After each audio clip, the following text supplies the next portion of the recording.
చదువు చెప్పడం ఒక వృత్తి కాదు, కొన్ని వేల మంది భవిష్యత్తును తీర్చిదిద్దే ఒక గురుతర బాధ్యత. అందుకని మన సమాజంలో గురువులకి విశిష్ట స్థానం ఉంది. తాను చేసే పనిలో దైవాన్ని చూసే గొప్ప వ్యక్తులు తరచూ కనిపిస్తూ ఉంటారు.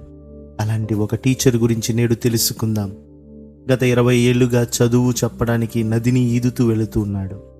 అంతేకాదు, 1994 నుంచి ఒక్క సెలవు కూడా తీసుకోలేదు. విద్య పట్ల అతనికి ఉన్నటువంటి అంకిత భావం దేశంలో అందరికీ ప్రేరణగా నిలిచింది. అంతటి గొప్ప ఉపాధ్యాయుడు గురించి ఈరోజు మనం తెలుసుకుందాం. కేరళలో ఒక ఉపాధ్యాయుడు తాను ఉద్యోగం చేస్తున్న పాఠశాలకు చేరుకోవడానికి ప్రతిరోజు కడలుండి నదిని ఈదుతూ ఉన్నాడు. అతడు 2 దశాబ్దాలకు పైగా ఇలానే చేస్తూ ఉన్నాడు. నదిని ఈదుతూ పాఠశాలకు చేరుకునే ఉపాధ్యాయుడు పేరు అబ్దుల్ మాలిక్. మలప్పురం జిల్లాలోని పడింజమట్టుమురి గ్రామానికి చెందిన గణిత ఉపాధ్యాయుడు.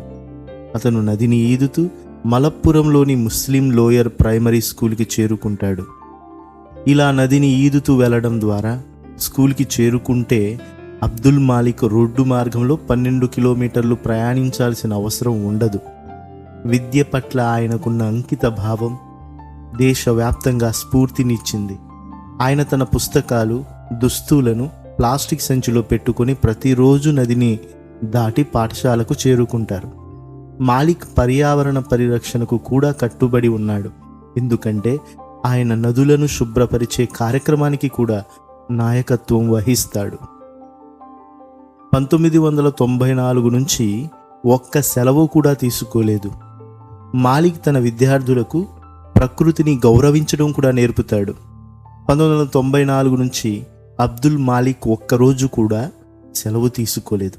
తాను ఉద్యోగం చేసే స్కూల్కి వెళ్ళాలంటే వివిధ బస్సులలో 3 గంటల పాటు ప్రయాణించాల్సినటువంటి అవసరం ఉంది.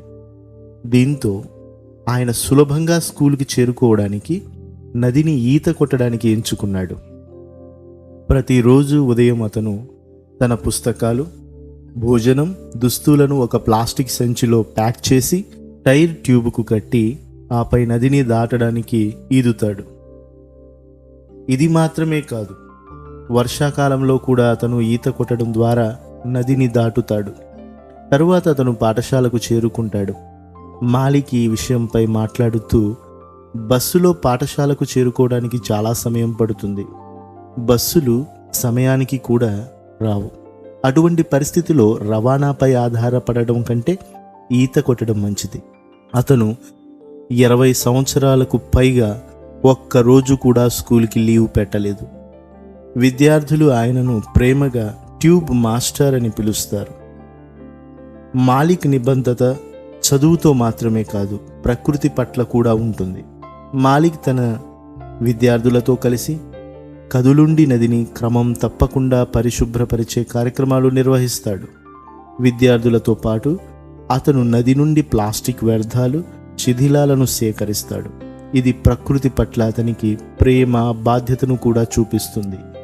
మాలిక్ 5వ తరగతి చదివే స్టూడెంట్స్కు 10 ఏళ్ల కంటే ఎక్కువ వయసున్న విద్యార్థులకు ఈత నేర్పిస్తాడు.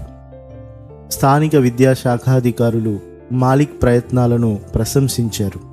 విద్యాశాఖాధికారి ఎస్ రాజీవ్ మాట్లాడుతూ, మాలిక్ సార్ బోధన పట్ల అంకిత భావానికి మాత్రమే కాకుండా పర్యావరణం పట్ల ఆయన క్రియాశీలతకు కూడా ఆదర్శప్రాయుడు. మీకు ఇటువంటి మాస్టర్ ఉన్నారా?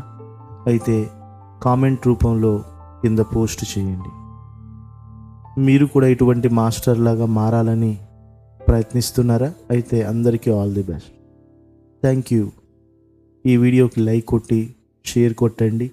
మన ఛానల్ని సబ్స్క్రైబ్ చేయండి. Thank you very much.